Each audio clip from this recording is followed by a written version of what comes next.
خرم شیر زمان P T I کے رہنما ہمارے ساتھ موجود ہیں، ان سے بات کریں گے۔ خرم صاحب، بہت شکریہ آپ کے وقت کا۔ آج ایک بار پھر وول کی آواز کو دبانے کی کوشش کی گئی ہے، مارکیٹنگ ہیڈ کو اغوا کر لیا گیا ہے، کیا کہیں گے آپ؟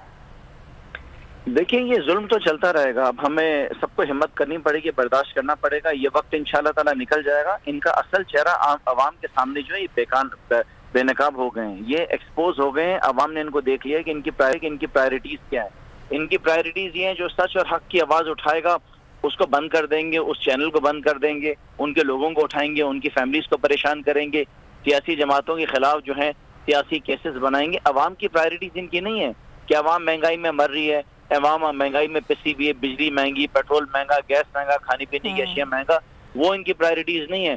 جو کام کرے گا ان کو تنگ کریں گے، جا کے نیوز چینلز کو تنگ کریں گے، صحافیوں کو تنگ کریں گے، صحافیوں کو گھروں سے اٹھائیں گے۔ کتنے معاملات ہیں، آج تک ارشد شریف کا معاملہ حل نہیں ہو سکا، اور کتنے سارے صحافیوں کو انہوں نے اٹھایا، کس طریقے سے ان کے اوپر تشدد کیا۔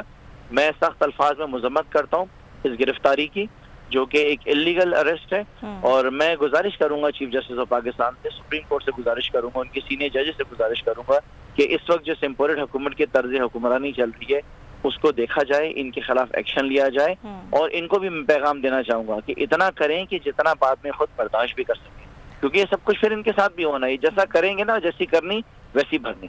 اور خرم صاحب، پولیس کے رویے کے حوالے سے آپ کیا کہیں گے کہ مسلسل ظاہر ہے کہ یہ خبر بھی نشر کی جا رہی ہے اور پولیس تک یہ بات بھی پہنچائی گئی ہے، لیکن اب تک کوئی ایکشن نہیں لیا گیا، کسی قسم کا پولیس کی جانب سے بھی کوئی بیان سامنے نہیں آیا؟ آپ کو پتہ ہے پولیس تو ہماری غلام ہے، یہ اور اس غلامی سے نکالنے کے لیے تو عمران خان کی جنگ چل رہی ہے کہ جتنے بھی ادارے ہیں، ادارہ اپنی حیثیت میں رہ کے اپنے جو جتنی ان کو گنجائش دی اس گنجائش کے اندر رہتے ہوئے کام کرے۔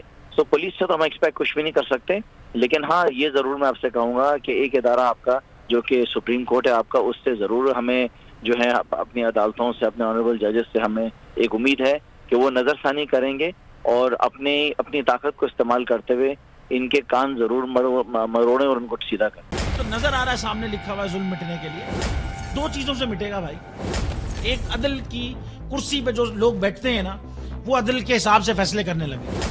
دوسرا، قوم نکل کھڑی ہے اس ظلم کے خلاف، تو ظلم ختم ہو جائے گا، یا ان دونوں میں سے کوئی ایک چیز ہو جائے یا دونوں ہو جائے۔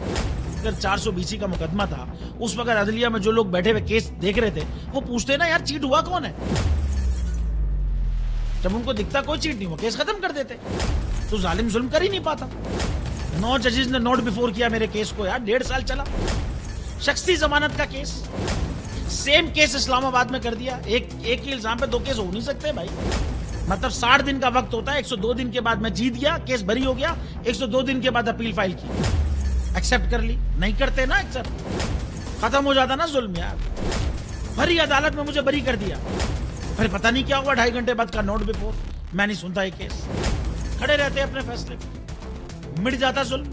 اللہ تعالیٰ نے بٹھایا ان کرسیوں پہ ان کو یار، یہ اللہ تعالیٰ کی طرف سے فیصلے کرنے ہیں، تو یا تو یہ فیصلے آئیں گے ظلم مٹ جائے گا، یا قوم کھڑی ہو جائے گی ظلم کے خلاف۔